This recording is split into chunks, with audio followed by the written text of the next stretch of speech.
नायक बल शाहको आगमन भइसकेको छ।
थ्याङ्क यू, धेरै धेरै धन्यवाद। अब हामी भेट्नेछौँ मार्च 16 गतेदेखि तपाईँको नजिकको सिनेमा हलमा है त सिने रोयल हो हाम्रो QMX मा भेट्नेछौँ हामी है।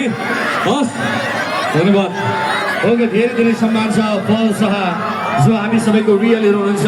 र म एउटा अनाउन्स गर्छु पलजी, एकैछिन हजुरको समय लिए त्यस पछाडि हामी हजुरलाई विदाई गर्छौँ।